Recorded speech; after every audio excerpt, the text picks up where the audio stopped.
Hello and welcome. You're watching NDTV on our YouTube channel now. I'm Sonal Mehrotra Kapoor and this is the top stories segment. Well, let's quickly go and see what is the story that you voted for today. And it is the big international headline of the day of the attack on the US military bases in Iraq. And no surprises there coming in from Iran. This is said to be a retaliation that has come for the killing of General Soleimani. Now, that of course has got maximum of your votes, also followed by Deepika Padukone being in JNU. Two completely contrasting news stories of the day. We'll talk about both, but first up, the big headline, international headline of the day. And just before I begin telling you about it, so let me just quote from our .com copy over here. Come a little closer to look at these details from ndtv.com. Now, early in the morning, and as quoted at about 1:30 a.m. Iraq time, that's about 22:30 GMT, there were about 22 missiles fired at the US bases, and this in Iraq, that is, by the Irani side. And this is something which was being talked about just yesterday. The last rites, the burial of General Soleimani was held, and it was expected that there will be a response which the Iranians had called an appropriate and a proportionate response that they will give, and this is what they prepared for already. This confirmation came in as India woke up actually at just about 6:37 in the morning when we woke up to the news that this has happened. This has now meant that there is escalation of tension between the two countries and the allies of the two countries. Now, a lot of you must be wondering, why is Iran attacking Iraq? Well, Iraq is where the US troops in huge numbers have been stationed, along with the allies of the US as well. And we'll get into those details in just a bit. And it is there that they fired at least, we are told, 12 ballistic missiles at two specific locations. I just want to take you to that. And on NDTV, we've been showing you about that map as well on how these are actually placed. But two specific places where these attacks and the attacks are said to have happened. Now, there are at least 100 other potential targets, but we are told two places where this took place. Now, earlier on, just to quote from this, one of the sources had indicated that there are no US casualties. Well, there is no confirmation of any US casualty, at least by the United States, by the White House, by the Pentagon. But the Iranian state television, if you see over here, has talked about 80 American terrorists, they quote, who have been killed and US helicopters and military equipment damaged. But they did not provide any evidence to do so. Of course, Iran, it goes with their narrative to have done this because they are the ones trying to say that they will give on what is in India known as a Karara Jawab, if I were to translate that in the local lingo, to the US for having taken down and killed their most powerful and celebrated leader over there, General Soleimani. A lot of controversy about his background, what he means to the world and how he's seen there locally. But after that, we saw 3 days of mourning by the state, and we were expecting this. There was clear talk that there will be some sort of retaliation, and the US was prepared at this point, so they claim. Now, apart from that, we also got to know that Germany, Denmark, Norway said that none of their troops in Iraq, remember, or allies over there, were killed or injured. Iraq also said that there were no casualties in its forces. Iraq internally has also confirmed that. Now, also the Iranian television reported that the official in Supreme Leader Ali Khamenei's office saying that the missile attack was the weakest of several retaliation scenarios. It quoted another source saying that Iran had lined up 100 other potential targets actually. And later on, we got to hear from the Pentagon as well. And the Pentagon, their first reaction that we got was the fact that they are assessing the situation. The president has been briefed about it, and he is in touch with his national security advisors to come up with, firstly, address the nation, address the world, tell them exactly what's happening, and second, also understand the situation and the degree of damage that they would have faced in their bases, in their military camps. Now, at the moment, earlier on in the day, we actually heard that Donald Trump might just be addressing the nation. That got cancelled. He, in fact, tweeted then. Let me bring that out to you. it started by saying this.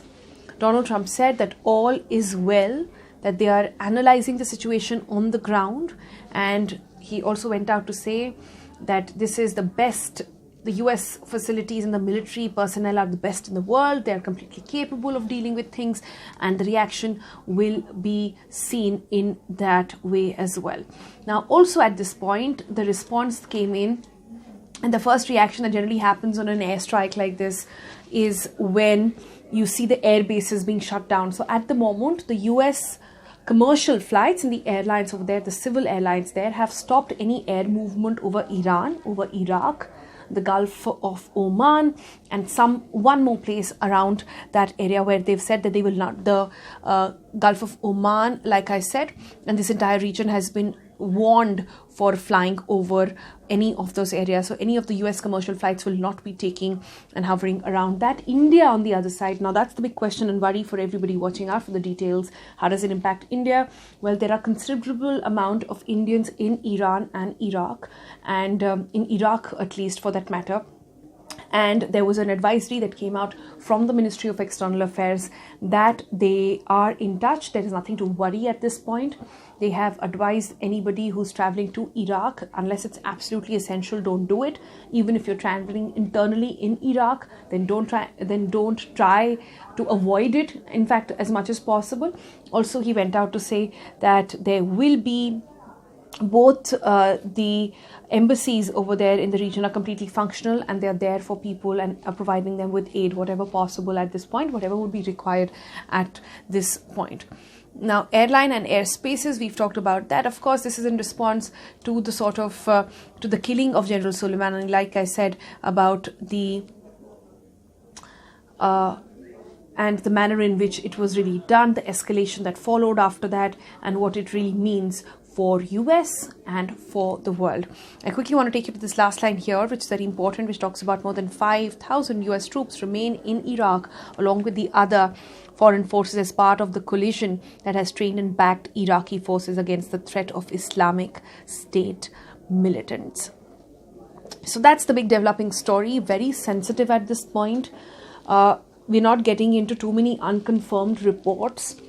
There are lots of reports coming in on Iranian TV, CNN, which has been a great source, BBC, which has been a great source as well. But currently, NDTV relying on only stuff that we have confirmed, double-checked and triple-checked from people, and only coming out with those details for you. You can be rest assured that all the details will be available on ndtv.com as and when they come. Now, also, apart from that, the other big story, let's turn our attention to that at this point. Well, that is coming in from JNU, where in a surprise move, really, Deepika Padukone landed up at around 7:50, 7:45 last evening at the JNU campus. She went and joined the left parties while they were addressing a press conference over there. Kanhaiya Kumar was in the middle of his speech when Deepika Padukone just walked in. He was sitting there along with Oishi Ghosh, the student union president at this point, who was badly injured, several stitches, fractures, all of that she faced in that bloody night, and the very horrific night of what happened on the 5th on Sunday evening. Now, she went there, she stood there, she watched the sloganeering, heard the speeches. Then you see Oishi Ghosh, and I'll see if we have that video also for you. So there, I'm sure you've seen these pictures by now. Deepika Padukone has these pictures of her being at the campus have been going viral for quite some time. Like I said, she went there and spoke to the people about what exactly was happening. So let me just put this on mute so you can see the series of tweets which have actually come in. But before you go into the tweets, let me just explain to you where the story stands at this point. At the moment, as we speak, Deepika Padukone is the talk of the social media. And for two reasons. Two absolutely poles apart trends are on against her. One which says, I support Deepika Padukone. The other asking for a boycott of her movie. Now, once she landed there, stood there, met with Oishi Ghosh, had a brief interaction with her, said, you know, that gesture of hers also touched many hearts.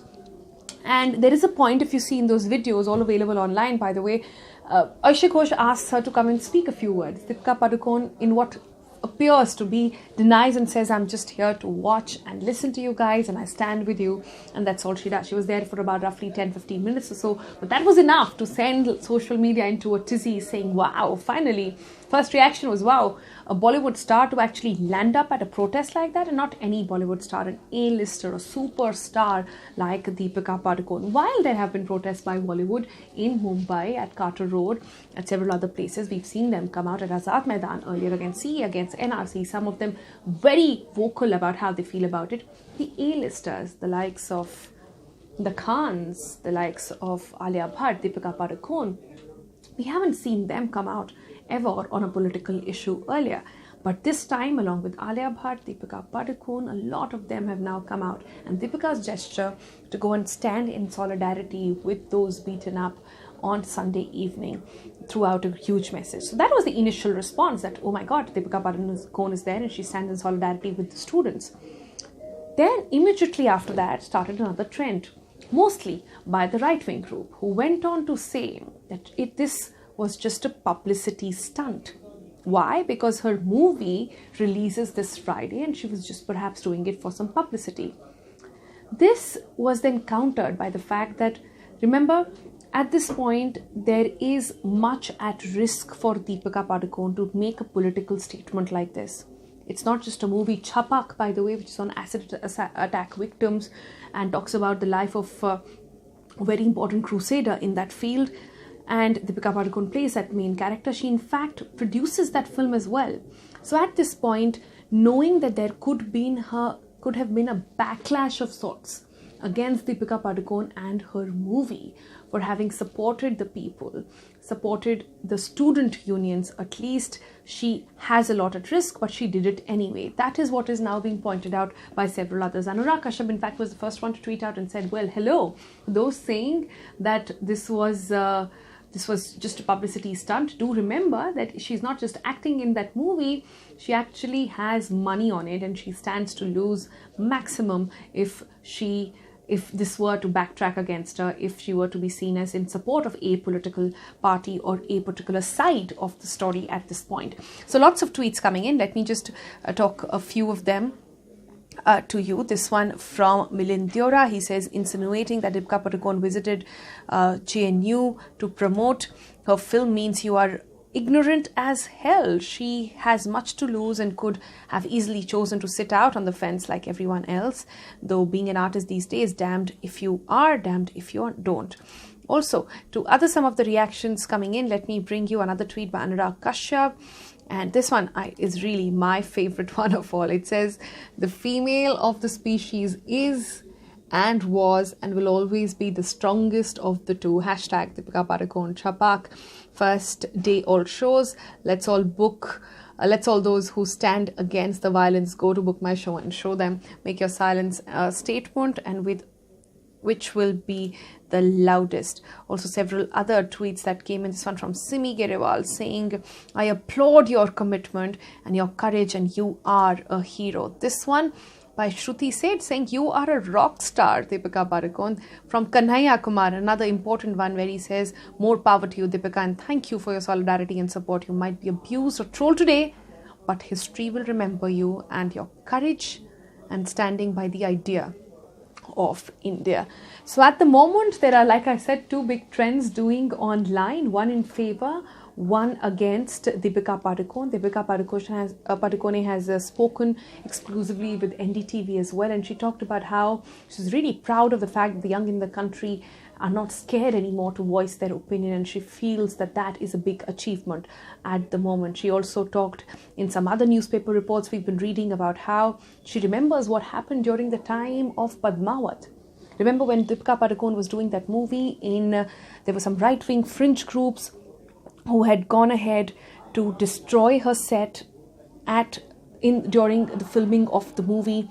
They had to shut down the whole place. There was a court case that followed, and she says that the trauma of that still remains, and she understands what really is happening at this point. What has this done? In fact, this brings me full circle to what I actually ended on saying on yesterday's video when we were talking about if this is really the time to be a student and a woman in the country, and this has come out one more time, whether it's Deepika Padukone or Twinkle Khanna or Alia Bhatt or Swara Bhaskar or Kirti Sanon, or so many other people who've now come out to say very categorically, women are now leading the way. Women are not afraid to speak their minds anymore, while the silence from some of the top male heroes from the industry has also been duly noted. With that, it's an end to today's broadcast. Thank you so much for watching. We'll see you again tomorrow. Bye-bye.